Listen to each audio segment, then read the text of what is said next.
Welcome to Pick Dr. Osborne's Brain. If you missed Tuesday's show, make sure you go check that out. We broke down the new RFK Jr.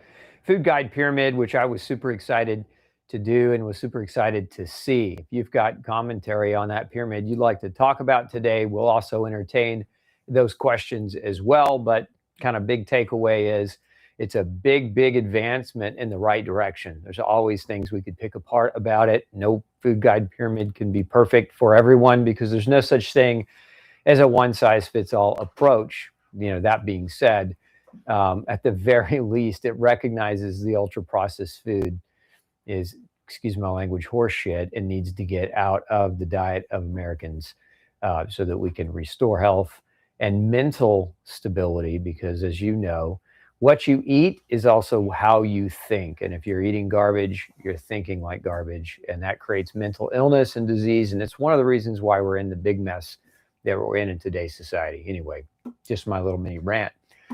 If you're new to the show, welcome. We talk about all things here, nutrition.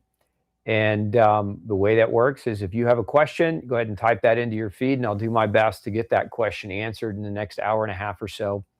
And outside of that, let's dive right in. So Dion is asking, what are your thoughts on canned Wild Planet brand wild pink salmon?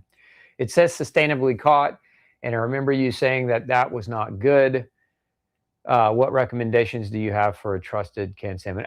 That's an okay salmon. What I meant by sustainable, Dion, is this. When you see the word purely sustainable, if it's not organic as well, so if it doesn't also say organic, and in the case of fish, mainly wild caught is what you're looking for, because what a lot of marketers are doing is they're using this buzzword sustainable, and sustainable, if it's wild caught, you're good, you're golden. This is what we're really looking for. This is the true word that you're looking for on that label. But if it just says sustainable, what that might mean is you've got, for salmon, you've got out in the Atlantic Ocean, you've got big fish nets, and basically they're these massive nets of fish colonies, and on the top of the water you've got these big spinners, and they just disperse the GMO soy, and that's what the fish eat. So GMO soy feeders spinning out into the fish net colonies of salmon, those fish are sustainable, meaning that the farmer with that Atlantic fish farm can keep doing that in a very sustainable way for the environment. So it's not sustainable for health of the fish and not sustainable for the health of the human eating the fish, but it is sustainable as far as the practice is concerned. You can do that for a very long period of time without necessarily damaging the environment. But theoretically, not theoretically, in actuality, you are damaging the environment because you're damaging the people and you're damaging the fish, which is part of the environment that we can't exclude when we use the word sustainable. So hopefully that gives you better clarity around the salmon issue. What are your thoughts on trigger finger causes? What nutrient deficiencies would be related? So trigger finger, probably one of the biggest would be copper, vitamin C, and boron, very commonly. So copper and vitamin C play a very critical role in the elasticity of collagen. And when you lose that elasticity, you're more prone to that triggering component where that tendon in the finger gets stuck. And then boron, I've seen do, especially higher doses, do really, really well for folks with trigger fingers. So I would start with those three. There certainly are others, but that's a really good place to start. As far as vertical lines on fingernails, what are deficiencies linked? So vertical lines on fingernails are actually not a deficiency. As people age, vertical lines on the nail bed becomes more common because the growth of the nails changes. And so you get clustered collagen that creates those vertical lines, but those particular vertical lines aren't linked to any specific type of nutritional deficiency. Let's see. Jessica's asking, Dr. Osborne, last week you showed us a fascial stretch for tennis elbow. How long is it ideal to hold that stretch? All the above. You can pulse it. You can hold it for longer periods of time. 20 to 30 seconds is a good time frame, but you can also pulse it and add it to your routine in that way. It's just a matter of being consistent with moving and allowing that fascia to stretch and move. Let's see here. I train super hard at the gym. What should I add to boost my recovery? Great question. Some of my favorites. So part of it depends on what your goal is. So for recovery, what do we want? We want a good multivitamin. What I would recommend, if you go to my website, Gluten Free Society, we have a product called Ultra Nutrients. So this is going to be kind of like your catch-all, your vitamins, your minerals, kind of in a shotgun blast to give you great quality on top of good food that you're eating to give you better capacity for recovery and healing and repair. So this would be what I would call a staple. Now, beyond that, I would look at Omega Max, high dose omega-3, 2 grams per day.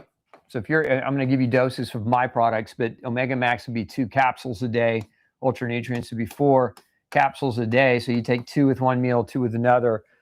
These would be what I would call staples for any kind of workout recovery because they're going to contain the B vitamins. They're going to contain many of the different minerals that your body uses when exercising. Now, if you're trying to reduce soreness and to recover more quickly from soreness, one of the best things to use is L-glutamine at higher doses. So depending on your tolerability of glutamine, anywhere from 3 to 10 grams per day of glutamine can be effective at helping reduce muscular soreness and helping improve or expedite recovery time. Another one would be BCAAs, branch chain amino acids. That would, those are valine, leucine, isoleucine. If you're using our BCA product, we have something called BCAA. It would be 6 caps a day. You can, and if you don't do well with pills, you can break those pills open and you can dump them into a smoothie. Now, so these are supplementally what you can take to help with recovery. Now, there's other nutrients that you could do with exercise, but I want to make one important note about protein. If you are exercising and lifting weights kind of in a more heavy fashion, you want to make sure that you're getting a gram of protein per pound of ideal lean body weight. So if you're 20 pounds overweight, you wouldn't want to use your overweight status to calculate this. So let me give you an example. If you're a female and you're 5'2" and you weigh 110 pounds, you're at the right weight, right? So in humans, about every 5 feet, you should weigh about 100 pounds. And so you can do the math from there. And then for every inch you add, it's another additional, basically 5 pounds that you would add. So 1 gram protein per lean body mass weight, or ideal lean body weight. So if you're 150 pounds and you're relatively fit and in good shape, then you need 150 grams of protein. And this is if you're working out and lifting weights and doing, more aggressive type of exercise routine. You might not need quite as much if you're not doing quite as much activity, but protein is one of the most important aspects of recovery. And ultimately, if we look at these 2 recommendations down here, L-glutamine and branch chain amino acids, where do you get these 2 from? Protein, right? L-glutamine is one of the primary amino acids in animal protein. So too are branch chain amino acids. They're critical for muscle recovery and for reducing the soreness that can occur after a heavier lift that you might do. So hopefully start with those. Those are really key. And then, there are more advanced ones, but I think if you start there first, it's a great place to be. If you want to enhance your workout even further, you can also use creatine. I take 5 grams a day of creatine, when I'm working out regularly. So can be very, very effective. Hannah is asking, Hannah, hi, calling in from the UK. Thank you for what you do. So inspiring, struggling with parasites and high pathogen load, despite changing the diet for the last 2 years. Carnivore, mainly chicken, butter, ghee, eggs, and more recently, coconut manna. Can you expand that question for me, Mel? Strategic probiotics have been started, and as expected, difficulties have increased. Is there anything you might suggest? If you're trying probiotics and it's becoming kind of problematic and you're on a carnivore diet, I will tell you one thing that you need to absolutely investigate, and that is mold. Most of the people that I have seen in my clinic, in my practice, who are finding themselves needing to be carnivore,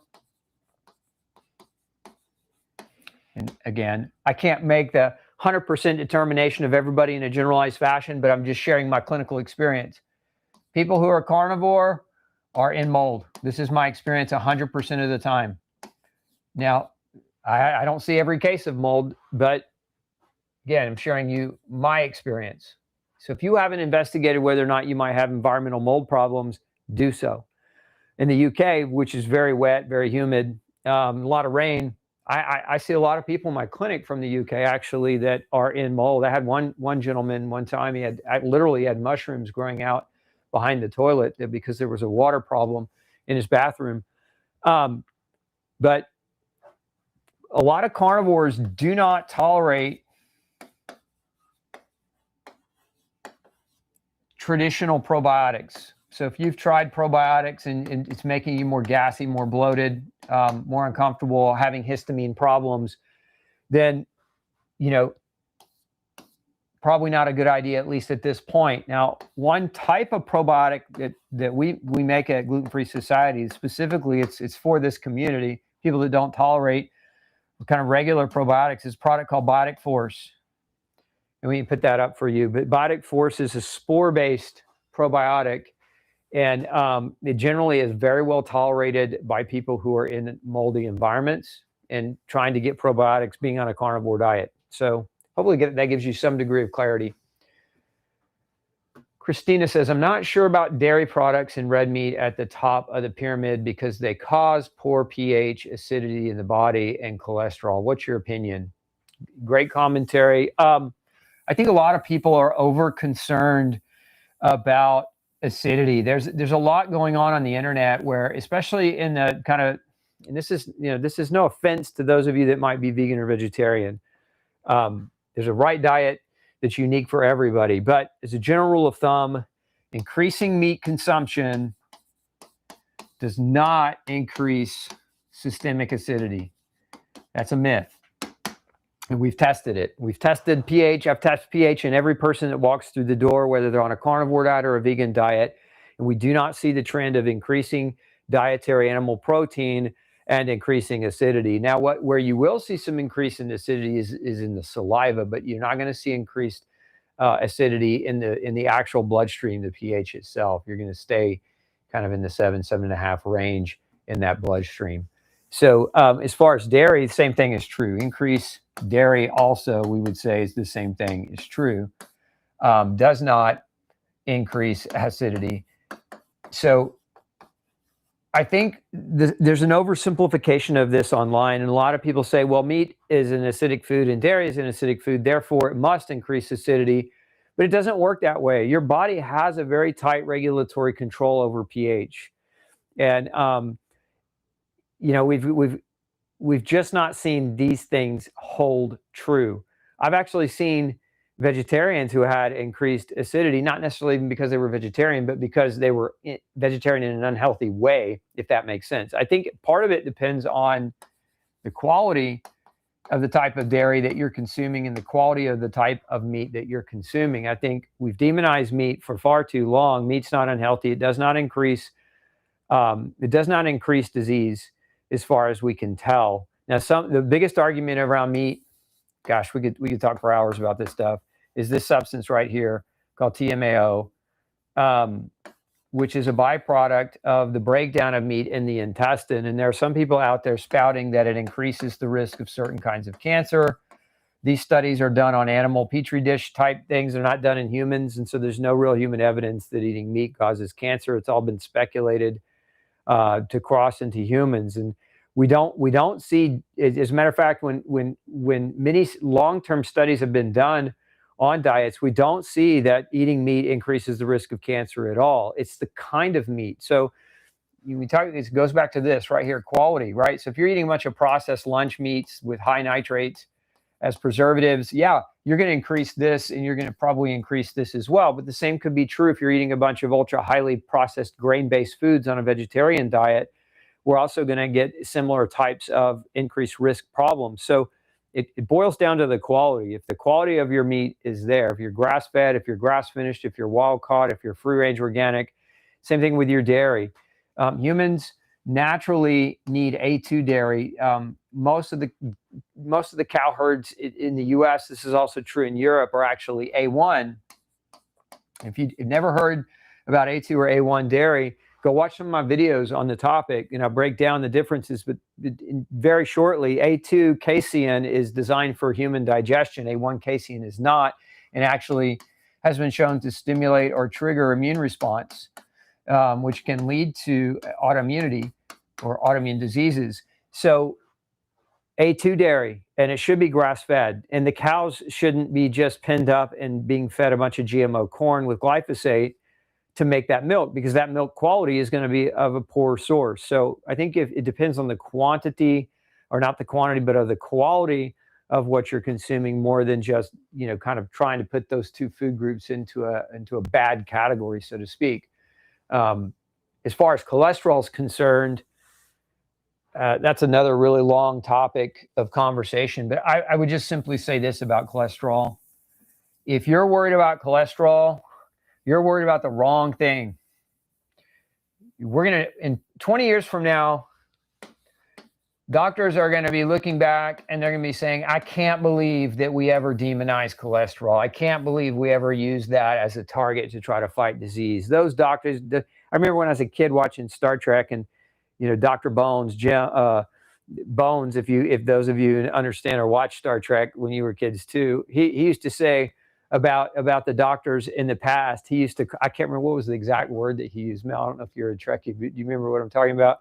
Where he would say, gosh, it was something like those animals, or those cavemen, or what. I mean, he would say something in nature to the doctors, because they were just so wrong in the past, and there were just such better ways to treat things. But I think we're gonna be saying that about cholesterol in the next 20 years. The data is just coming out more and more. The reality with cholesterol is this: as you get older, so as your age goes up, you naturally will make more cholesterol, and this is not necessarily a bad thing. There are reasons why we make cholesterol. One of the reasons why is that it's a precursor to hormones. We make cholesterol to fight infection. We make more cholesterol when we exercise. Cholesterol is a healing chemical. It's a healing molecule. And the doctors that argue for, oh, your cholesterol is so high, all you have to do is know the history of cholesterol. I've been practicing 25 years. The numbers have gone from normal cholesterol used to be 300, then they dropped it to 280, then to 250, then to 220. Now it's at 200. They're looking at dropping it again to 180, possibly. This is insanity. There's no really great double-blind, randomized, placebo-controlled long-term trials in humans that show that this amount is going to create more problems than this amount or this amount. Most of those studies are relatively short-term studies where they're looking at people being drugged or not being drugged, and then they're creating what's called a relative risk number. So if you don't know what relative risk is versus actual risk, let me just give you a quick statistic, because we just don't have time to get into all this today. But there's a number in pharmaceutical statistics called NNT. That stands for numbers needed to treat. And so, as a general rule of thumb, it's an actual percentage number given to a drug to tell you how efficacious the drug is. So in the case of statin drugs that lower cholesterol, the NNT value is 100. And here's what that statistic means. That means for one person to receive benefit from taking a statin medication, 100 people have to be prescribed the drug. So you need 100 minus 1. So one person is going to get benefit. Well, what about the other 99 that are also being treated with that statin? They're not going to get benefit. That means you have to hurt 99 people to help one. And to me, that's not efficacious at all. Anyway, if this is new information to you, go back and check out some of my videos on cholesterol and the cholesterol myth. But that's kind of my general gist for the food guide pyramid. I'm not worried about cholesterol. I think we're not going to worry about cholesterol 20 years from now, unless somebody has like a true genetic familial hypercholesterolemia where their cholesterol levels are 400 plus. But there's no really compelling evidence that shows that cholesterol is causation for heart disease and stroke and other cardiovascular conditions, and that cholesterol is actually an innocent bystander that's trying to help heal your inflamed blood vessels, but it gets blamed for causing plaques when in fact inflammation is the cause of plaques. Anyway, hopefully that gives you some clarity.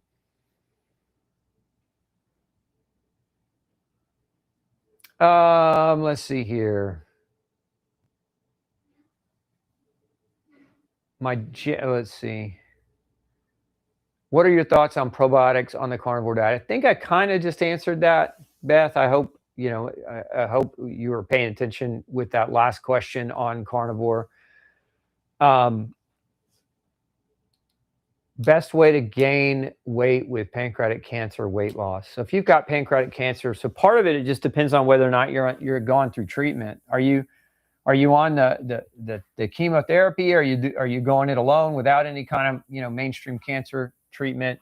The biggest problem with pancreatic cancer is that your pancreas makes digestive enzymes, right? And the goal of this is that your digestive enzymes from your pancreatic duct dump into your small intestine, and then obviously, as the name implies, they help you break down food, digest your food, and then from that you can absorb, which leads to absorption, which we want to absorb, right? What are we absorbing? Predominantly, we're absorbing calories, carbs, fats, proteins, and the caloric value of food, but we're also absorbing vitamins and minerals. The way you want to think about this is calories increase the potential for weight gain. So when you're talking about pancreatic cancer, if your pancreas is inflamed because of the cancer or malfunctioning because of the cancer, you might have a problem right here with digestive enzyme production. And that's going to lead to less effective absorption, which is going to lead to less translation here to calories. Now, if you're taking chemo, that also will suppress your appetite, and the poison of the chemo itself will create a problem as well overall, because it's damaging tissue inside of your body that requires calories to repair. So part of it just depends on how you're doing, because ultimately with pancreatic cancer, you want to make sure that you are being supported with digestive enzymes, but you also want to make sure that you're eating enough. So eating enough total calories. And there's simple ways to figure this out. Work with your doctor or your nutritionist in that regard. But there's something called a BMR, basic metabolic rate, which is a calculation anyone can do. If you get online and you just type in BMR calculator, and then you give that calculator your age, your height, your weight, your sex, it will give you an answer to how many calories a day that you need to consume to maintain your current body weight. And so if you're trying to gain weight, you have to understand there's 3,500 calories in 1 pound. So if you're trying to gain weight, you need to increase the quantity of calories that you're eating. And as a general rule of thumb, that's the conundrum for somebody with pancreatic cancer going through treatment, is they have poor appetites, and so they're not eating enough, but they also have pancreatic damage, so they're not absorbing as efficiently as what they're eating. So, my recommendation would be digestive enzymes for sure, 100%. My recommendation would be to calculate what your calories need to be and go up from there and do your best to try to eat more.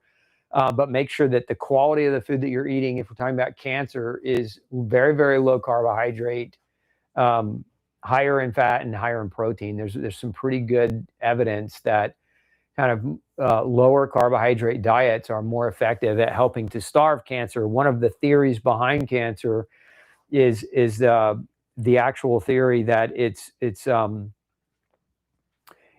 there are certain yeasts that they're now linking to cancers when they're doing the microbiomes, the genetic analysis of the microbiomes within cancers. They're actually finding yeast and mold. And so one of the theories is that if you have a high carbohydrate diet, so increasing carbs, you're actually feeding the mold with that. And this is why a lot of natural or alternative cancer doctors are recommending really low carbohydrate diets, because there's evidence that actually mold is being fed, and that is part of what drives tumor growth. So you got to get enough calories, but sugar feeds cancer. And so sugar's got to be out of the diet. Outside of that, digestive enzymes, I mean, those are rough things. Now, with pancreatic cancer, this is one of those you don't want to mess around with. So if you're not working with an expert, I highly recommend that you find an expert to work with. And if you want to call me, you're more than welcome to do that too. And we can put that information up for you so you can reach out. If taking your ultra SPMs, do you still need to continue with high dose fish oil? Also, okay, so let's start with that question. High dose fish oil. If you're taking SPMs, so those of you who don't know what SPMs are, SPMs stands for Specialized Pro-Resolving Mediators, and they're byproducts of omega-3 fat. So as your body breaks down EPA, DHA, the breakdown product of these is SPM. But EPA and DHA have other functions beyond this. So your question is, should you not take, if you're taking this, do you need to take these things? And the answer is probably yes, maybe not as much. So like if you're accustomed to taking a couple of grams of these a day, I might say if you're on SPM, go down to 1 gram or 1 capsule if you're using one of my fish oil products while you're on SPMs. What are SPMs for? They resolve.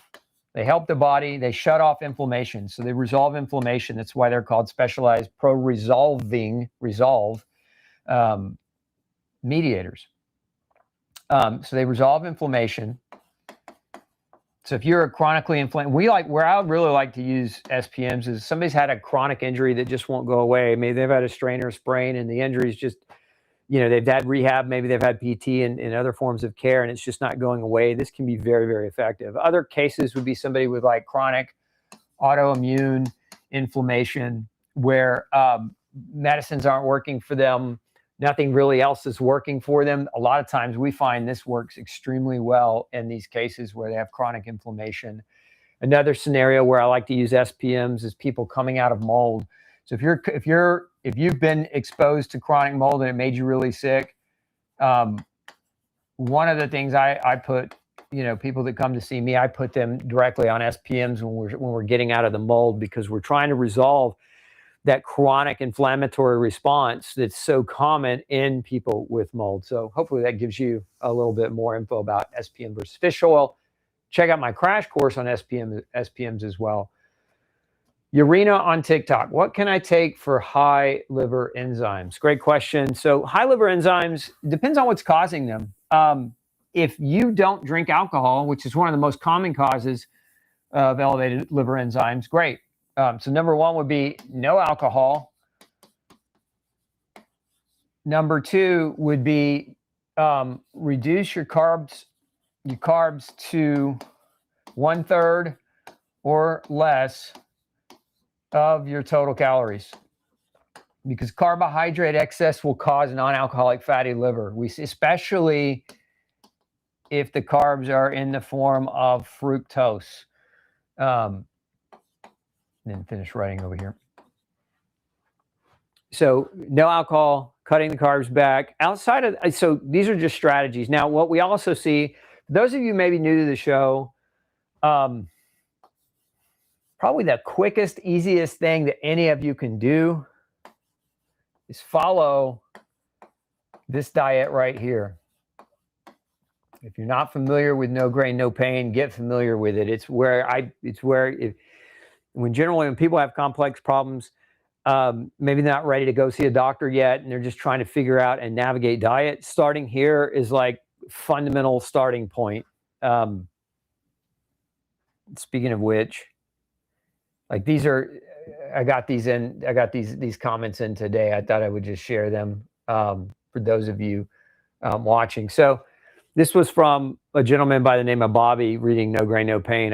He says, I never written a review, but this book changed my life. And I take all the other reviews as a community, referring to all the other great reviews of No Grain, No Pain, as a community of conversation of how to adapt your body against the processed foods that are the underlying causes.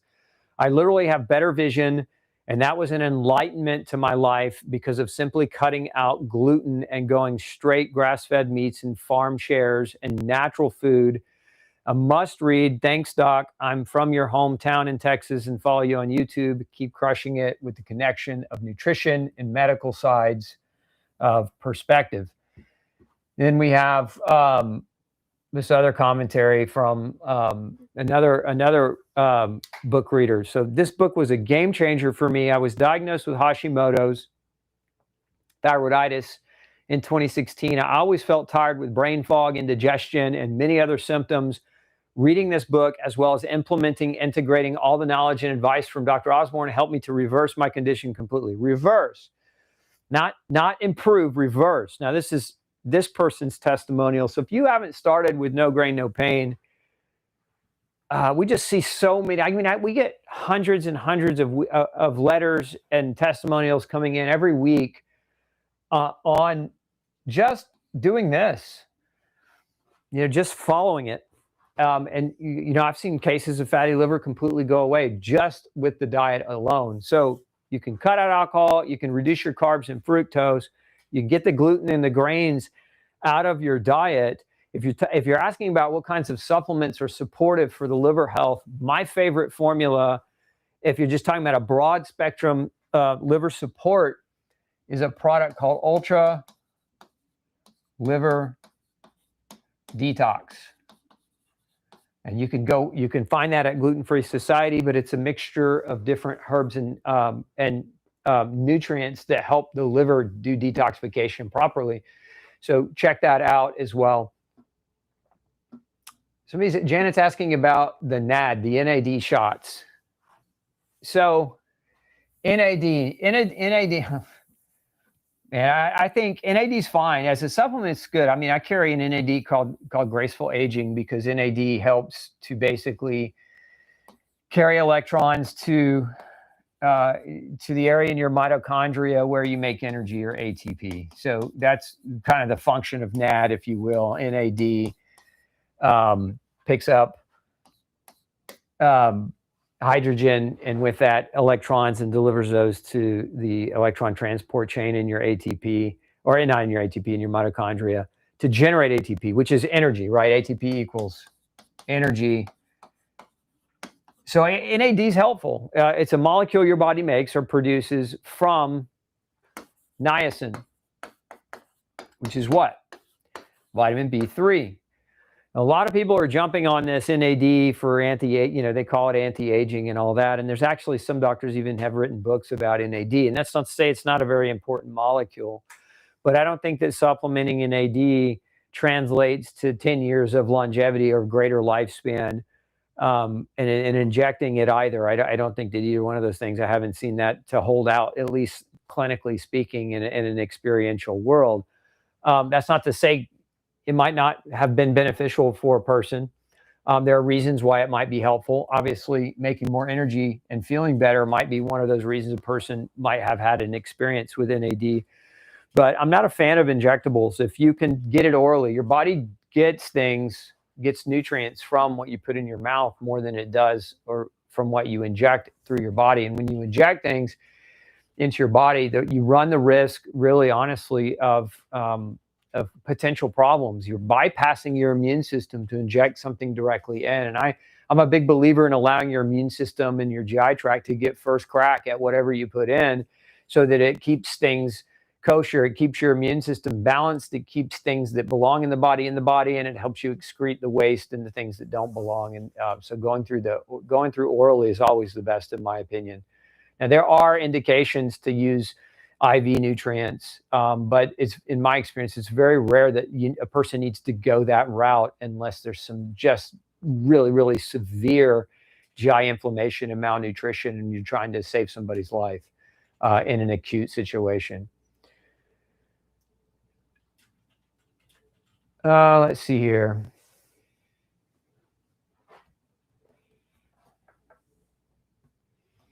Is it safe to have cardiac IV stress test done? Relatively. I mean, I always, I'm not going to tell you to do it or not to do it, but I would say if it's a test where they want to inject the dye, I would want to know about the dye. I want to know what's in it. I would want to know the side effects of the dye and how it might affect me if it's potentially problematic. I personally, myself, would never have something like that done. That's not to say that there isn't a time and a place to have it done, Wanda, but I don't have enough context to answer your question to just, generically answer yes or no. Let's see here. Healthy 71-year-old, no illness, had a colonoscopy due to blood in the stool, 5 polyps, followed your program, supplements 3 months so far. Clear now on the last test, but they want to remove the polyps. You can. I mean, polyps can be, potentially, precancerous, and if they're wanting to, I'm surprised they didn't remove them if they did a colonoscopy. Usually when they go in and do the colonoscopy, they're already removing the polyps while you're under. You might just have a follow-up conversation with your GI doc and see if that happened. It doesn't make sense to me that they didn't remove them when you were under, unless you gave them explicit instruction just to be diagnostic.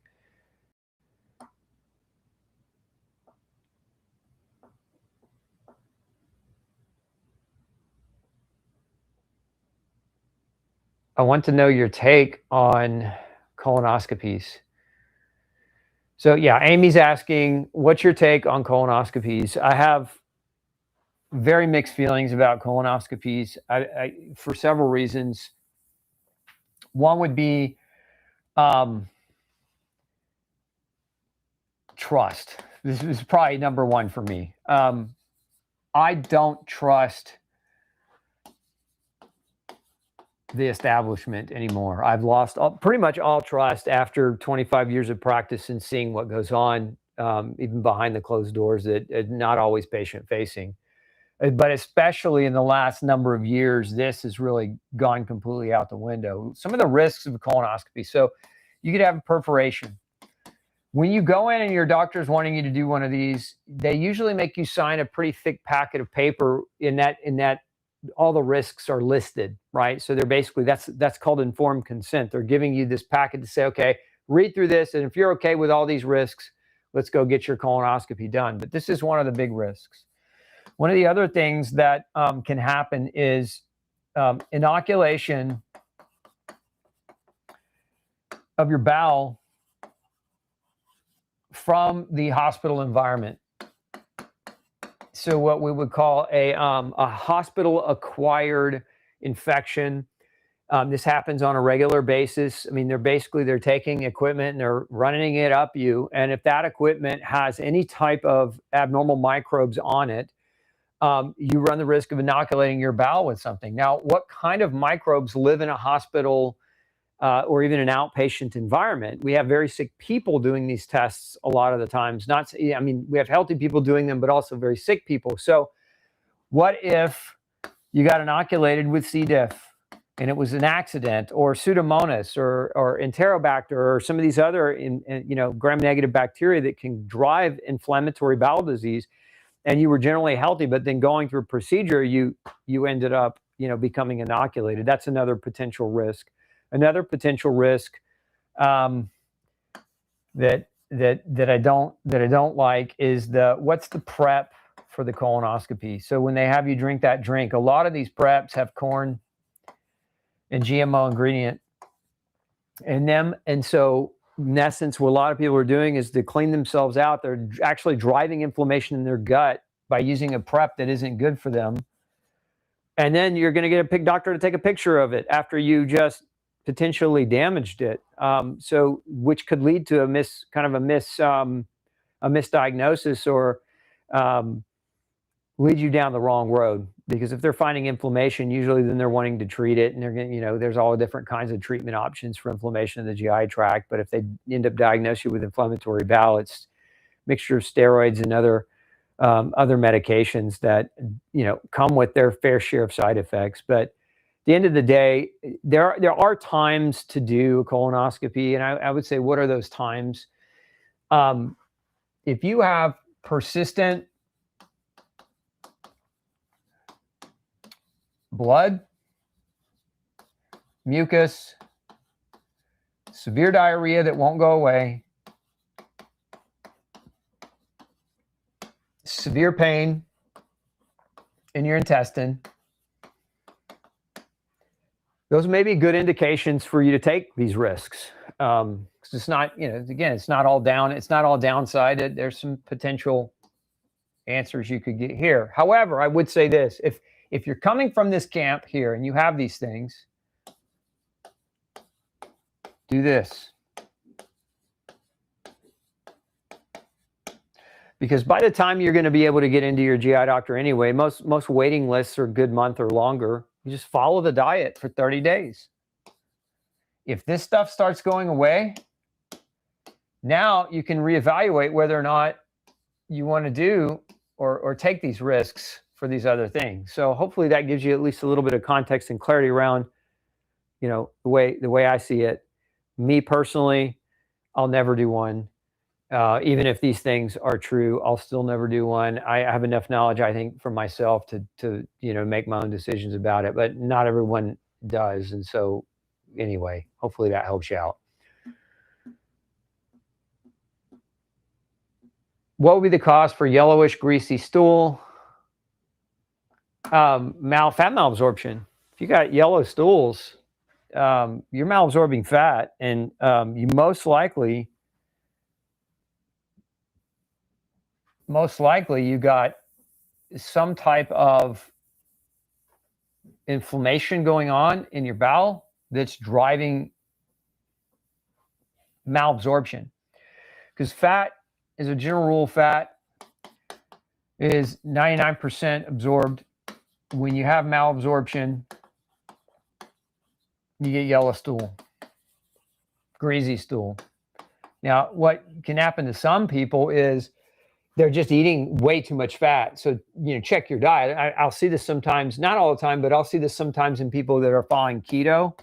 And so very, very high fat diets. And maybe that person on that diet has pancreatic insufficiency, or maybe they have a gallbladder, liver, bile problem. I noticed that you said you took TUDCA and it didn't help. So, maybe it's not necessarily your liver or gallbladder, although you might also consider using taurine. You might also consider we have a product called Lipogest, and one of the main ingredients in that product is bile, specifically ox bile, which if you use these and it improves, then yeah, you may have a liver gallbladder issue. Now, another thing you might consider that didn't sound like you had done is taking a broad spectrum digestive enzyme. We have one called Ultra Digest, and taking 2 to 3 of these prior your meals to see if that is part of the problem. Because if you're not producing adequate lipase from your pancreas, you can get malabsorption of fat as well. So there's more than just the liver as a potential reason as to why that happens. Now, one of the most common reasons we see fat malabsorption is gluten, especially in celiac disease. It's a hallmark of celiac is fat malabsorption. So if you are not gluten-free, if you have not explored gluten, start with No Grain, No Pain. Go read the book. Get you a copy. It's new year, new you, right? Go for the next 30 days. See if that starts to improve. If it does, you'll have a solid answer around the trigger. Let's see here. Somebody asked about people eating ancient grain that are gluten sensitive and tolerating the ancient grain. I would be very cautious about that. Depending on the grain itself, I can't comment on what the grain is because that information wasn't provided. But we hear a lot about people going to, for example, Europe or Italy and eating the grain over there and not feeling as bad. I would agree that happens. The biggest reason why that happens is that many people are in the U.S. eating the grain are being poisoned by glyphosate as a primary, or the grain itself is not fresh. And so when you have basically when you have rancid grain, you're eating rotten food, and that also can create symptoms and problems. But when we talk about ancient grains contain gluten.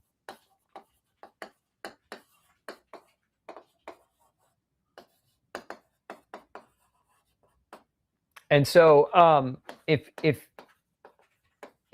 you're gluten sensitive, and this can be measured, not everyone is, but many are. If you're gluten sensitive, and this can be measured through HLA, DQ genes. If you are interested in getting that type of testing done, you can go to Gluten Free Society. We actually offer this type of testing, gluten genetic testing. But if you're gluten sensitive, I don't care if the grain is ancient or not, you shouldn't be eating it, because if you have positive HLA, gluten predisposition genes, what's going to happen with an ancient grain is you're not going to have this, and you're not going to have maybe not so much that. So there may be some improvements that you don't feel quite as bad, but if you're truly gluten sensitive, there's a few things that you have to keep in mind. Gluten is a slow poison for most. It can be fast for some, but for most people, it's a slow poison. The most common thing I hear people say is, I've been eating gluten my whole life. Why now am I sick? And it's one of the biggest reservations for people wanting to embark upon the diet, because it's a slow poison. You've been slowly poisoning yourself for a really long time. Now, if you switch from standard American grains, which is junk, and it's got much higher amounts of gluten in it, and you go to an ancient grain, which has less junk and lower amount of gluten in it, still has gluten in it, you may not feel as bad, and that might be your perception. But something else you need to know about gluten is gluten breaks down into gluteomorphin, which is a protein that mimics morphine, just like it sounds. And this is one of the reasons why we know gluten can actually mask its own toxicity. Where do we see this happening?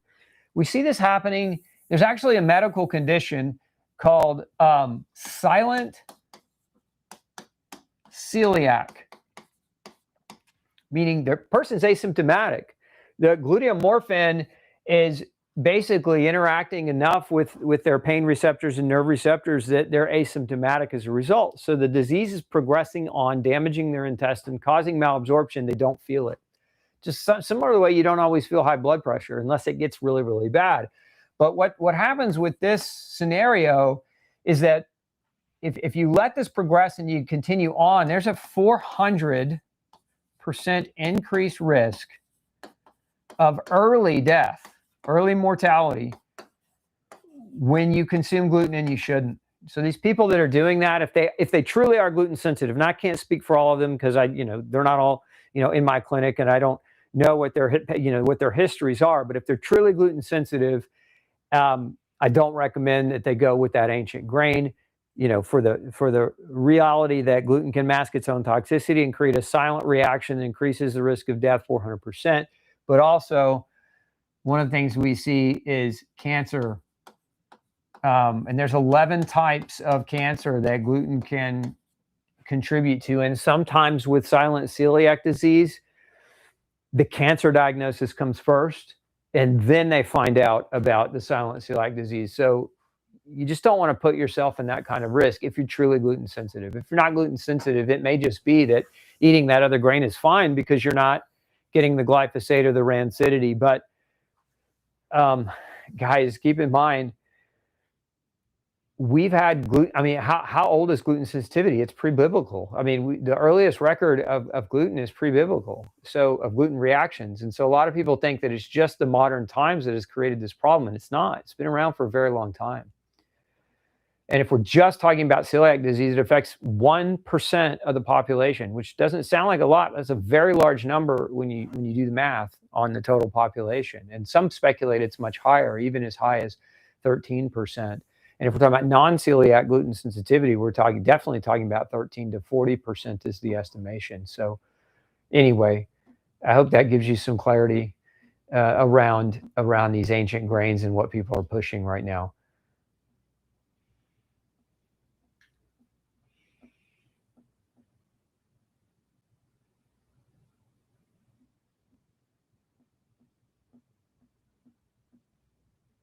I've heard that parasites can be the cause of some cancers. I feel this is a loaded statement, depending on the health of the host. And if one has good gut health, parasites shouldn't be a concern. So there's I talked about this last week. There's two main theories. Actually, let's just go ahead and skip forward here.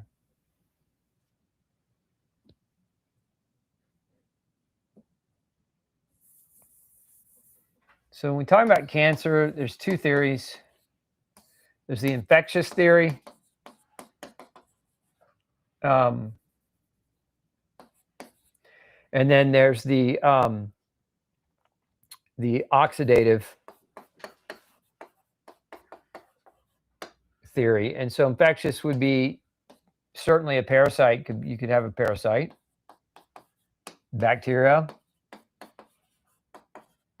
yeast, or mold are potential possibilities. As far as infections go, viral as well, if you want to put virus in that category. And then you have the oxidative damage theory, which is free radical damage causing DNA mutation. So when you eat a diet full of free radicals, or you behave in a manner that exposes you to a lot of chemicals that act as free radicals that damage or oxidize your tissue aggressively, it contributes to the development of gene mutations that can contribute to cancer. So those are the two kind of current prevailing theories around why humans get cancer. So when you say, can parasites contribute? Sure, they can. Are parasites a cause of everyone's cancer? No. And the people out there saying that are very short-minded, short-sighted, and probably trying to sell you, honestly, a parasite cleanse.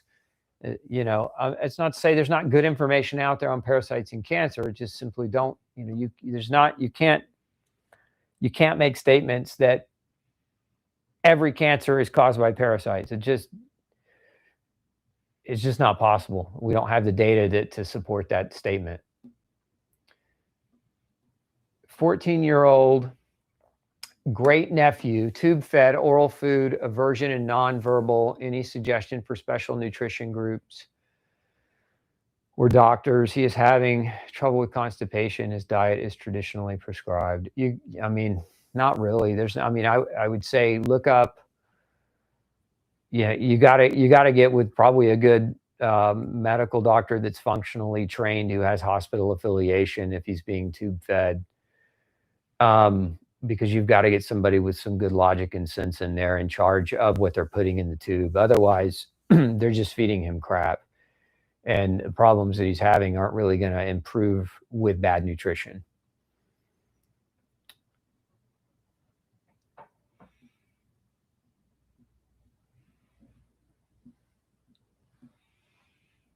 So Veronica's asking, what about needing to go to the bathroom explosively 20 minutes after a meal? You've got food sensitivities, food allergies, something you're eating is triggering that.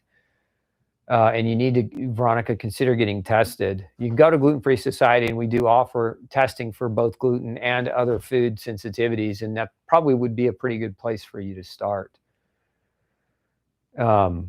Especially if you're not running a fever or you don't have signs of infection, intestinal infection. So, that's another potential possibility, but, obviously get with a good doctor that can do the right workup. RA is flaring up. Inflammation is high. Best way to bring it down. Sue, why is it? The question is, why would it be flaring up? Remember, RA is an autoimmune condition.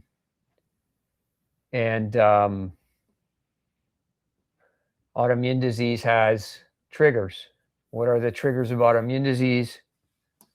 food, chemical exposure, nutritional deficiencies, and microbial imbalances. What I commonly see in RA, and this is especially true people taking any kind of RA medication, is the medications themselves cause leaky gut, which increases food reactivity. So if you're still struggling, you might consider getting food testing, food sensitivity, getting it redone if you haven't already had it done. In order to, because your immune system changes every 6 to 8 months. And so it's very possible you can acquire food sensitivities if you still have a leaky gut. If your diet is dialed in and your nutrition is really dialed in, consider, if you're flaring again and there's no other ascertainable reason as to why, consider getting measured for mycotoxins. We see a lot of RA being triggered by mold, the byproducts of mold, which are mycotoxins. Nutrients play a major role. So you might consider higher doses right now, just palliatively for vitamin C with quercetin, 4 to 5 grams of each per day, and also SPMs to try to get a handle on that inflammation as best you can. And then you might also consider having some testing done to ensure that you don't have some of the more common things we see driving RA are candida and gram-negative bacterial overgrowths. Both can drive a molecular mimicry that can look very much like RA. But those are places that I would start first and foremost if you're flaring.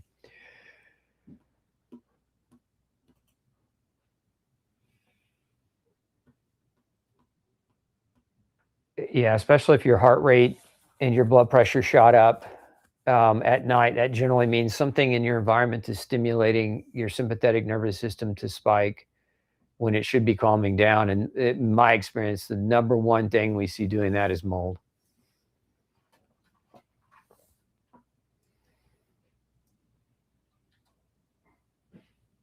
Hannah says, thank you so much for this. I know I've grown up in mold and we have just discovered some issues with our house. So you are likely correct.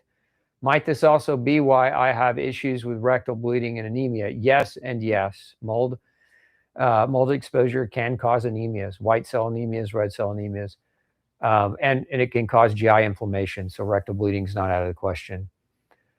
I had a high mycotoxin level of ochratoxin A. I have reached out to get a consult, but heard nothing as of yet. Are you consulting still? Yeah. Mel, put that information in for Hannah, would you? Let's see here. Yeah, if you've reached out, sometimes you just have to be patient. Not that you haven't been, but reach back out if my team hasn't contacted you. They usually are pretty prompt.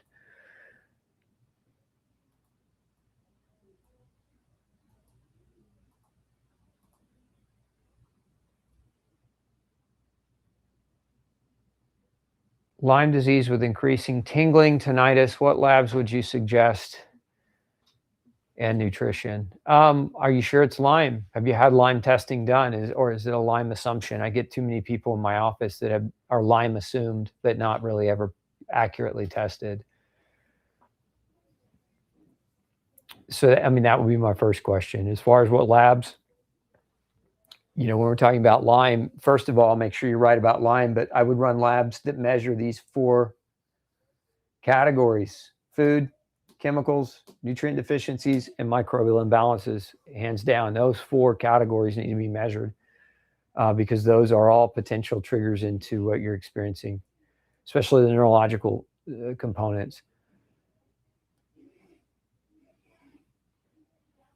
Are white spots on the fingernails magnesium deficiency? I've taken magnesium supplements religiously for 18 months. Yeah, no, not typically. White spots are typically not magnesium. Usually white spots typically are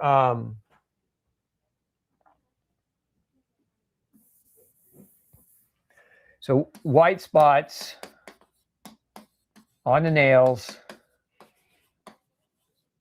Which nutrients? We're looking at predominantly and most commonly zinc. We're looking at potentially calcium, and we're also looking at selenium most commonly. Sometimes you get trauma to the nail, which can cause a white spot that has nothing to do with these things, but that's a possibility too. So if you've had nail trauma, like you stubbed your finger or something of that nature, you got to keep that in mind. Another reason why we'll see white spots on the nail bed is alcohol, heavy alcohol consumption, like a weekend binge, or super intense stress. So if you're under a lot of stress, and of course, if that's the case, if you've done these things and that's the case, then you want to consider vitamin B5, which is sometimes referred to as the anti-stress nutrient. So there you go, most common reasons why we might see white spots on your nails. How would I know if I have parasites? I mean, the main way is to have testing done, microbiome testing done, if you're trying to be objective about it. Some people just try to assume they have parasites, but I get that all the time. I mean, people come in and say, I know I have parasites. They don't have parasites. What they actually have is something totally different, and they get better even without treating them for parasites. So the best way is to try to stay as objective as possible. And that's through appropriate testing. I'm sensitive to L-glutamine. Any idea why? Possibly you might have glutamine. For some people, can be hyper driving. It can interact with glutamate receptors in the brain, and it can cause overstimulation, and that might lead to things like headaches or intestinal discomfort. So if that's the case, it might not be the right solution for you, or you might consider some other things that interfere with that overstimulation that you need to consider, which would be like serine and glycine, which can have calmative or calming effects on those same receptors. And so I would look here and then see if you could tolerate glutamine. But ultimately, you may not need glutamine, and it may just be your body's way of communicating that to you. Test, don't guess. If you haven't done INA, intracellular nutrient analysis testing, consider doing it. It's one of the best ways to get clarity around what supplements you should take. Let's see. Opinion of hydrolyzed bovine collagen types 1 and 3. I like collagen. I like all forms of collagen. I think people should eat collagen more than they should supplement with it. But in reality, most people don't. They don't make super thick bone broths, and they don't eat a lot of the parts of the animal that contain all the different wonderful parts of collagen.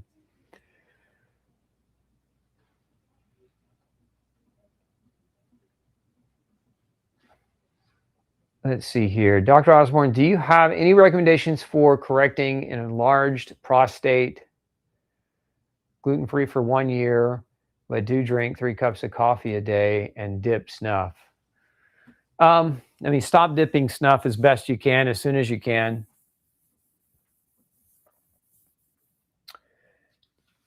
I would say start with some saw, palmetto, and nettle, and selenium, and zinc. All these are very supportive of prostate health. So I would start here. We do have a product called Ultra Prostate Support. And if you were going to try that, attempt that for a few months, do 4 of those a day in divided doses, so 2 and 2, and see if it helps you. There may be some other things that are going on there, though. You may have other food sensitivities, where we see commonly where we see people with BPH, benign prostatic hypertrophy. Actually, I've seen people where they had yeast overgrowth, men with yeast overgrowth, and when they dealt with the yeast overgrowth, it improved the BPH. It actually shrunk the prostate. Their urologists were like drop-jawed, couldn't believe that just diet change and dealing with candida could do something like that. But that may be something you want to have investigated. If an 80-year-old married couple are both having trouble with wound healing, would you suspect mold?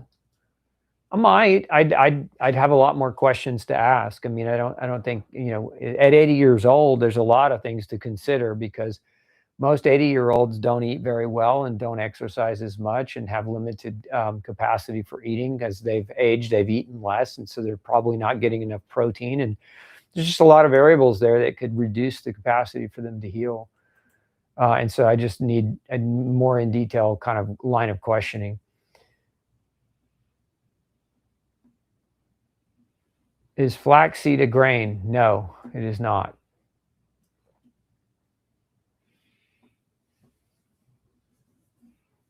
Any suggestions on how to deal with lipoprotein A? Okay, so LP little a, lipoprotein A. This marker is oftentimes used by cardiologists to discern cardiovascular risk of atherosclerosis, right? So you get, what you want to understand about this marker, as far as what we currently know, is that it is under genetic influence, not dietary influence. There's no dietary change that I've ever seen clinically lower LPA. So predominantly, we think it's genetic influence. Now, there have been some earlier research studies. Actually, Linus Pauling wrote about this, where using high doses of lysine, it's about 4 to 5 grams,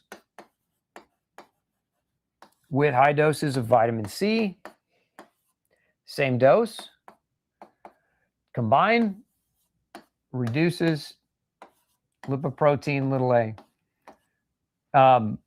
There's not been any major, like, long-term human trials on this, but if you comb the literature, this is one of the few things that you'll ever find has had the capacity to reduce lipoprotein A. But there's not a diet, and there's also not a medicine. So diet won't affect it, and meds won't affect it. And the reason I point that out is that you can change your diet, which, if you're eating badly, you should change your diet and eat well. But a lot of doctors will want to, even with LPA, they'll say, take a statin. And statins don't affect it. So it's all risk, right? So when you take a statin and it's not going to do you any good, if you're just, because it won't lower that, what they're trying to lower, then you're taking on all risk. And what are the risks of statins? Neuropathy, myopathy, congestive heart failure, elevations in blood pressure. Statins can increase the risk for dementia by blocking CoQ10. They also suppress vitamin D synthesis pathways. They suppress hormone synthesis pathways, for your ability to make estrogen, progesterone, and testosterone. So if a doctor's telling you to take a statin to lower your LPA, reconsider and look into vitamin C and lysine and read more about it. Marie says, Dr. O, I wake up every day at 3 a.m. What is my body trying to tell me? Is there something I need to take or do? You're probably getting cortisol spikes, Marie, at 3. Your body's probably spiking cortisol. One of the more common reasons we'll see women wake up at 3 in the morning is they have some kind of unresolved life stress. Their minds are circling round and round and round, trying to resolve some type of conflict within the confines of their relationships or their life. I don't know if that's happening to you, but certainly something to consider. The other big one is they're not eating enough. And so what'll happen at night when they're sleeping is, when they don't eat enough calorically, blood sugar will drop. And when blood sugar drops, usually, and this is somewhere in the neighborhood of about 3 a.m. when we see this. So what happens is that stimulates the liver to push out glucose. And so low blood sugar, though, activates cortisol, which is your waking hormone. And that's what tells the liver to pump out glucose. And then you wake up. So one way you could determine that is when you wake up at 3 a.m., if it's being very consistently, is to do cortisol testing. And there are home test kits where you can use saliva to measure cortisol. And if you're picking up a really high spiked cortisol at 3 in the morning, that's pretty confirmatory. One of the solutions to this is to eat before bedtime. You know, a lot of people will say, well, that's how you gain weight. You know, there's all that myth about eating before bedtime and whatnot, but not really.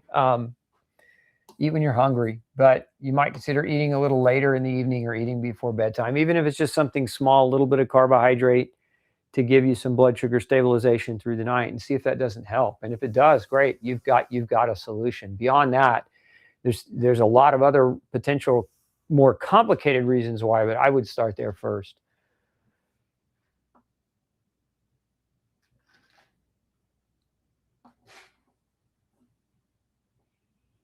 What does elderberry do for cold? Yeah, elderberry supports immune strength against colds and flus. I do use it in practice. We actually have a formula that contains elderberry for that reason, Melinda. It's called Virid, V-I-R-I-D, and it's a combination of many ingredients, but elderberry being one of those.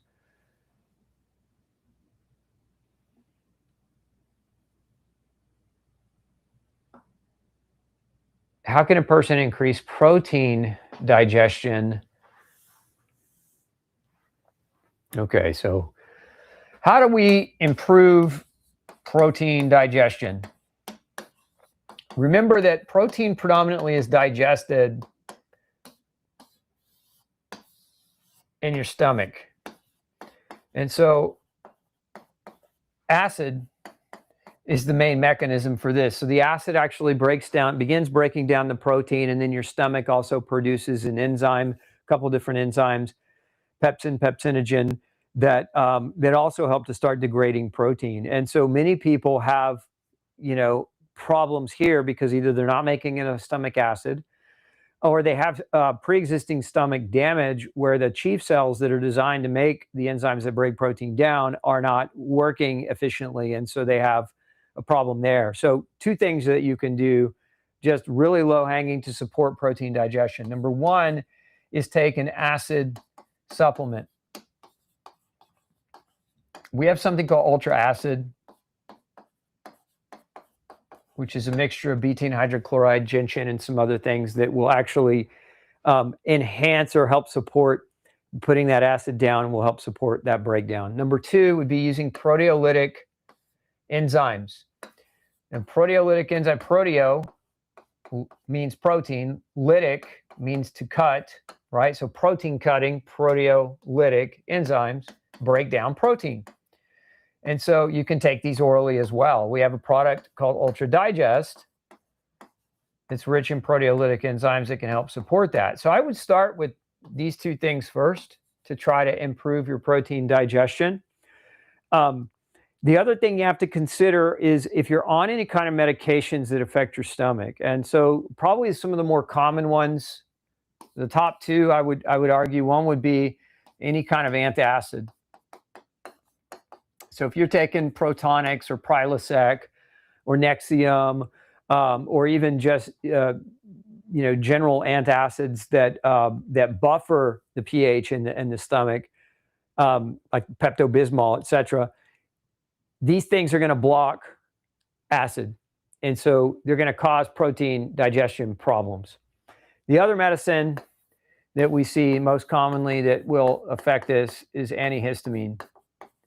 You need histamine. It's a requirement to produce stomach acid, and so when you're taking antihistamines and you're blocking that, you're actually going to be blocking your capacity here as well. There's some others, like if you take non-steroidal anti-inflammatories, NSAIDs, even like aspirin at low doses, can damage the cells in the mucosal lining of the stomach, and so that can reduce the stomach's functional capacity to make what it needs to make to digest protein. So if you're on these three types of medications, you got to start questioning, why do you need to take medicines consistently to monitor or manage your symptoms? So figuring this piece out starts with the right question. Why are you needing them?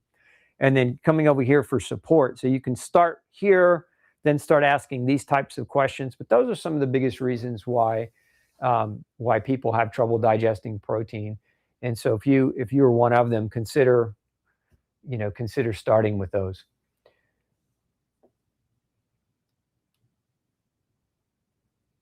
Let's see here.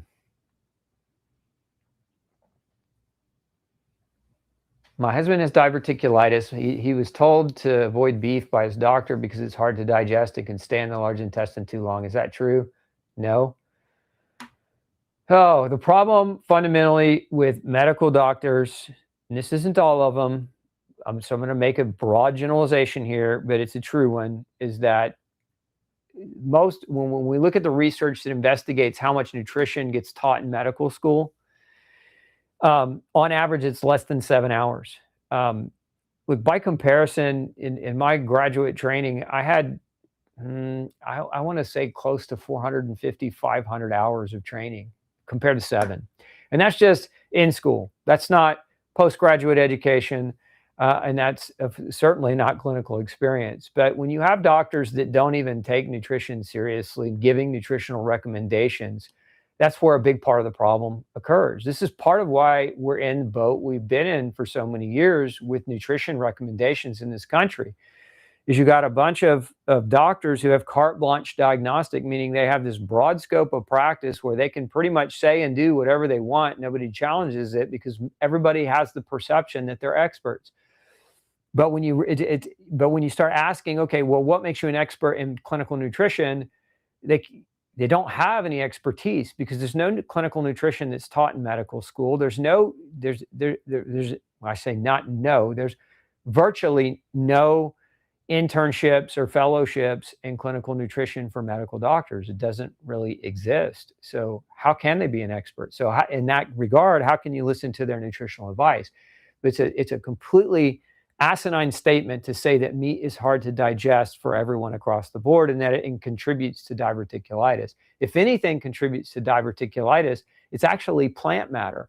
And the reason why, especially like nuts and seeds, as you chew them up, the little fragments break down and they have a tendency to get stuck in the little outpouching of the diverticuli, because when you look at the intestine,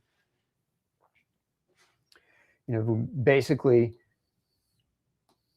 if we're talking about diverticulitis, it's like a pouch, and this is a terrible drawing, but this would be the pouch, right? So it's a pouch where you have a weakening in the lining of the intestine, and so what happens is you get little tiny food particulate has a tendency to come in here and then get lodged, and then it gets lodged and it starts to fester, and then you get potential for infection and inflammation and complication. Meat doesn't do that.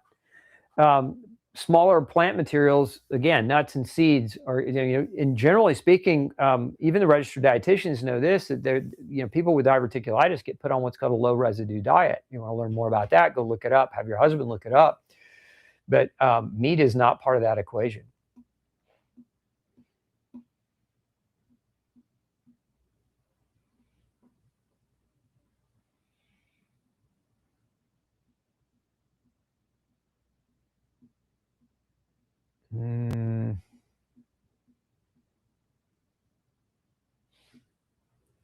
Scroll down for me.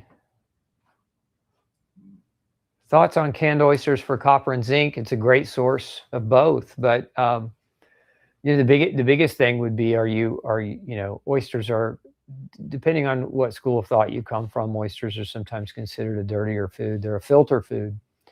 And so there's other potential things in them that might not be the best for you. But as far as their source of copper and zinc, it's fantastic. I'm a melanoma survivor. Should I always eat low carb? Not necessarily. You should eat reasonable carb, Tammy. We go back to the rule of thirds. A third carb, a third fat, a third protein is generally where I like to start people. Where people get in trouble is high carb. Low carb is the antidote to high carb in the short term. This is why so many people going keto or low carb feel so much better. But at the end of the day, what you're doing on that purely keto diet indefinitely is you're potentially creating a new problem in the other direction. So I like balance. When my dad had pancreatic cancer decades ago, asked about diet, got pacifying smile and a pat on the back and told to make him comfortable. his doctors really got under my skin. I couldn't agree with you more. I'm sorry you had to go through that. I'm sorry your dad had to go through that. The pacifying, gaslighting that comes from the medical community about dismissing the things that matter the most while their track record is utterly shitty. I mean, excuse my language, but I mean, medicine outside of acute care, phenomenal medicine, but chronic treatment of disease, cancer, heart disease, stroke, diabetes, obesity, arthritis, autoimmune disease, our healthcare system just absolutely sucks and has been completely non-successful at the treatment of those things. It's purely based on lifelong management using very, very expensive drugs. They cost us $4 trillion a year, but the outcomes, the mortality outcomes and the disease outcomes aren't really any better. Who spends $4 trillion to not have an improved outcome? We do, unfortunately. I went for a blood test and they could not draw any blood from my vein, and my vein bruised and swelled afterwards. What could be the cause of this? Well, you could have a lot of things, but ultimately what I would suggest that you do. So if your blood is thick and you can't get a blood draw without a bad experience where you bruise really aggressively or the blood won't come out effectively, then you need to prep for the blood draw next time. And so one of the things that you can do is consider omega-3, 2 grams a day. And do this at least 1 week before your next blood draw. You can do other things as well. So there are other things that we know that can naturally thin the blood. There's an enzyme called nattokinase, which will thin your blood and possibly make your blood draw more successful. There are also other types of enzymes called proteolytic enzymes. We talked about this before. Also can help reduce blood viscosity. Of course, hydration also matters. Many people are dehydrated chronically, and that can increase blood viscosity. Consider as well the blood thinning properties of vitamin E. We also have blood thinning properties of ginkgo. So there's a lot of potential ways to thin the blood if you're having this problem. Ultimately, just to get the blood draw, these are some short-term strategies. But the long-term strategy, so again, short-term, long-term strategy would be why. Ask the question, why am I bruising so bad? Why is my blood not coming out as effectively? The biggest reason this happens is hidden inflammation. And so if you ask that question, if you go a layer deeper, what drives inflammation? A lot of different things. The wrong food. Infection can drive hidden inflammation. Chemical exposures can drive inflammation. Nutritional deficiencies can drive inflammation. So looking at those things. Also understanding blood clotting, from the perspective of vitamins and minerals. So like as an example, magnesium is required to prevent platelets from clumping. And when you're low in magnesium, you can have terrible experiences with blood draws. So understanding the nutrition around blood viscosity becomes important. And then ultimately get an INA test that measures nutrient levels to determine whether or not you do have a nutritional deficiency that might be interfering with not only how your blood clots and how smooth it runs, but also nutrients are also involved in the integrity of the vascular lining and the vascular structure. So, for example, vitamin C copper deficiency can cause really aggressive, easy bruising, and that may be part of your problem as well. So it could be more than one thing going on.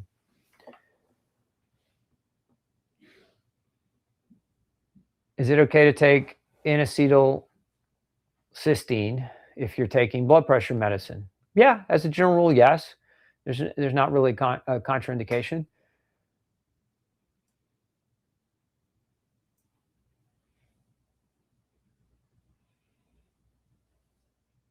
What's a good way to help telomeres? This isn't me laughing at you. This is just me laughing at the concept of the anti-aging movement. Um,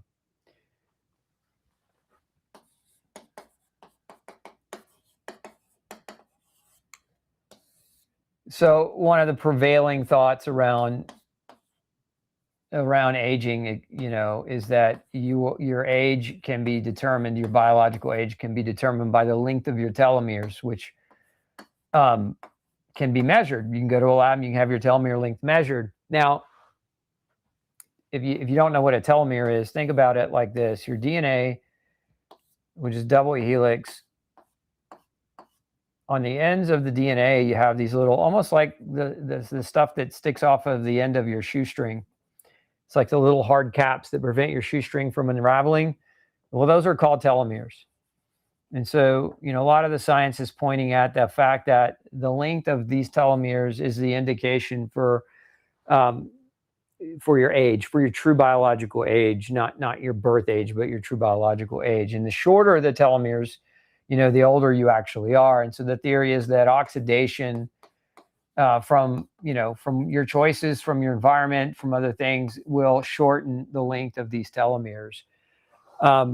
And so everybody's in a scramble to try to figure out, and the anti-aging movement, they're all trying to say, okay, how do we extend the length of telomeres? And one of the things that, that comes up frequently is the supplement NAD, which NAD is a form of vitamin B3, and it's not a bad supplement, but I haven't seen in my experience any great evidence that shows that telomeres lengthen with supplements. And that's just to say, if your doctor's told you take NAD, take resveratrol, or fistfuls of antioxidants in the attempt to specifically add length to your telomeres, it's my experience that it doesn't work that way. The best way to improve this is your day-to-day choices. So what are those choices? It's eat healthy. So it's the food you choose. That's number one. It's the quality of your sleep. It's the consistency of your exercise.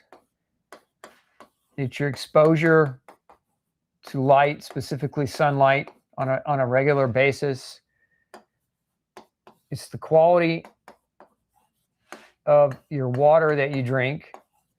And it's also the quality of the air that you breathe. And so your time and effort and attention should always be focused on these 6 things before you just go to the health food store and start loading up.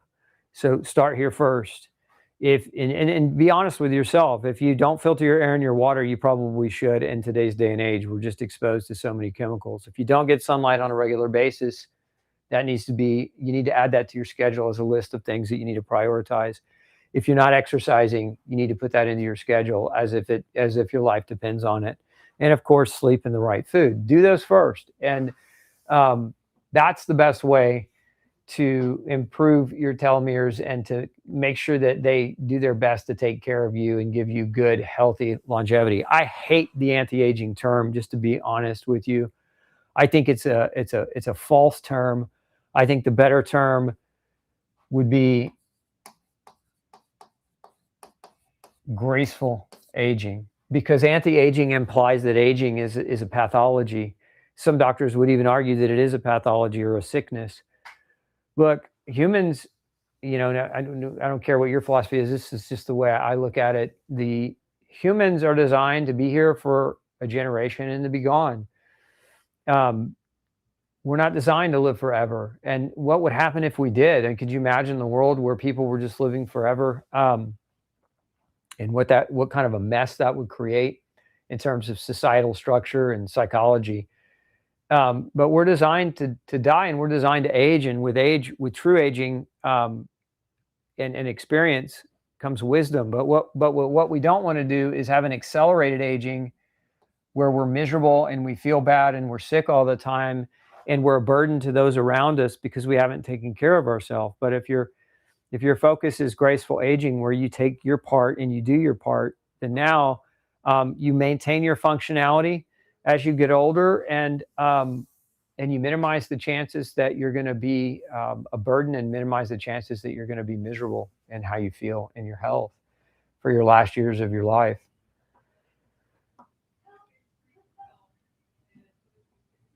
Can a genetic celiac person ever be able to heal the gut where they can eat grains and wheat again? No. No, if you've got celiac disease, it's over. No more gluten, no more grain. You got to wrap your mind around that, Terry, because, and I mean that in all seriousness, I've seen this in a lot of celiacs. As a matter of fact, most of the celiac communities online hate me mainly because I'm just a straight shooter. They don't want to hear it. They want to put their head in the sand and continue to eat processed garbage food and call it gluten-free, and continue to struggle in other ways because they value the taste and the flavor of food more than they value their health. That's the way I look at it anyway. But you've got to wrap your mind around this is a forever kind of a diet change, and because otherwise you're just going to be miserable in the thinking that you're missing out, right? You can set yourself up into a mind prison where you just feel sorry for yourself for missing out. But if you embrace it and you engage it and you move on from it and you quit thinking about it, and you can just adapt to a new way of eating and learn to enjoy that as well.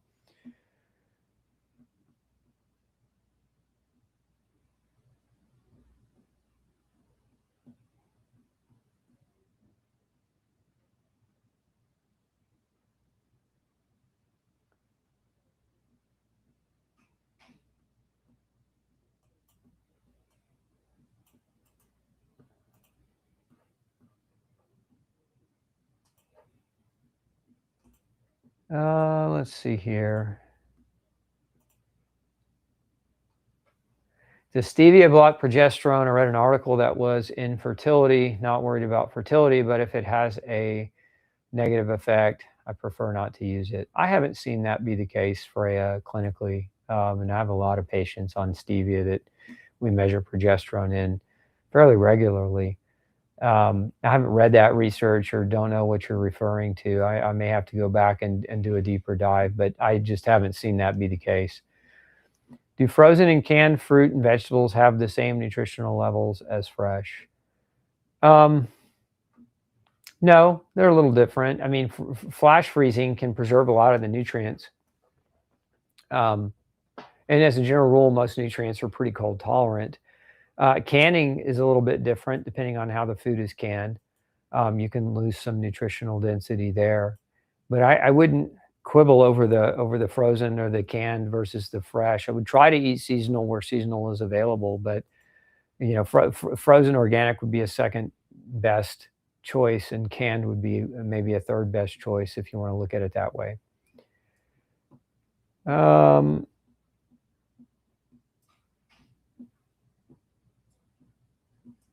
lot of questions about colon and colonoscopies and polyps. I think the main thing is you can go back to what I said earlier. If you're struggling to determine whether or not you want to do a colonoscopy, you need to just have a conversation with your doctor about your risk, and you need to kind of assess what your symptoms are and what would be the justification for wanting to do it. Cologuards can come back falsely positive. That is true. The Cologuards are an alternative to colonoscopies that are being pushed, and it's a problem with Cologuard is the test itself is proprietary, so nobody else can really pick it apart and look at it. So the company that got approved for it is they created a proprietary calculation looking at certain markers in the colon that indicate a potential risk if you have a positive test. And I would agree with that. I see a lot of people that have had false positives on Cologuards. What are the best rolled oats out there? Amy, I can tell you haven't read No Grain, No Pain. Rolled oats are not on the approval list if you're following that program, and really you shouldn't be eating them if you're gluten sensitive. If this is the first time you're hearing about oats and oats containing gluten, you need to go to Gluten Free Society and type in oats and gluten and read more about it. Oats contain a form of gluten called avenin that can do a tremendous amount of inflammatory damage to people with gluten sensitivity. So I would just encourage you to learn about that. Does a high protein diet affect sleep quality? I do not eat past 7 and consume high protein diet, minimal carbs other than vegetables. It could if your blood sugar is not well controlled and you're not getting enough total carbohydrate, Thurston. So if you got kind of an example I gave earlier, which is if your blood sugar is too low and you know, it drops in the middle of the night and that spikes your cortisol and it wakes you up. If that's what's happening, then you might consider that you're a little too low carbohydrate.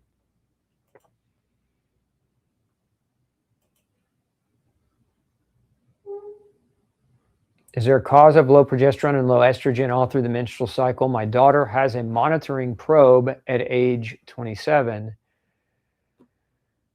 Yeah, so probably some of the more common causes of low progesterone, low estrogen, you know, without any kind of obvious hormone disruption or endocrine problems is gluten, Shalene. Is your daughter following a gluten-free diet? We're certain, we know for sure that gluten is an endocrine disruptor that can lower both estrogen and progesterone and drive infertility or subfertility, and can increase the risk of miscarriages and other fertility issues. I have Sjogren's and the inflammation in my eye seems to be getting worse. Is there anything I can do to limit the inflammation? I'm already eating very well. No gluten, no milk, no soy. Have you been tested for food reactions, for chemical exposures, for microbial exposures, and for nutritional deficiencies, Marie? Because that's what else you can do. Now, in the short term, you know, your doctor will probably put you on a steroid eye drop to preserve, you know, to preserve your eye. Steroids work. You just don't want to have to use them as your long-term solution. But in the short term, controlling it and investigating those other 4 areas might be, you know, the next step for you to take.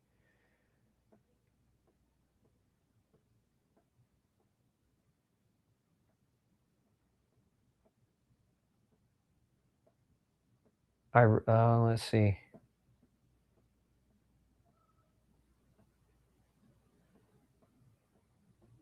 Go down a little bit.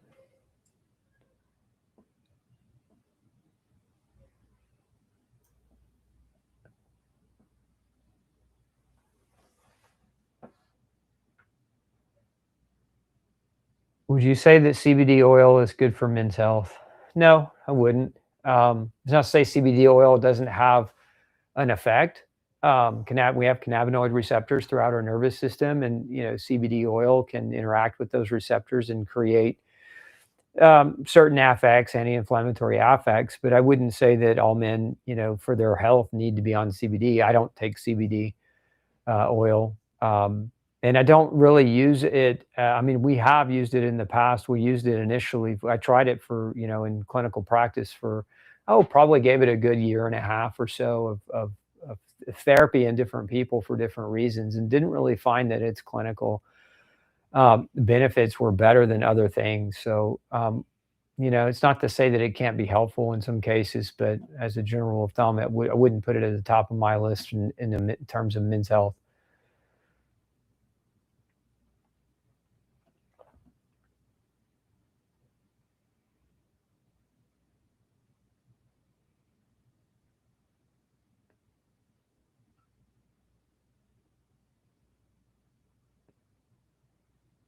I've embraced the gluten-free, grain-free life.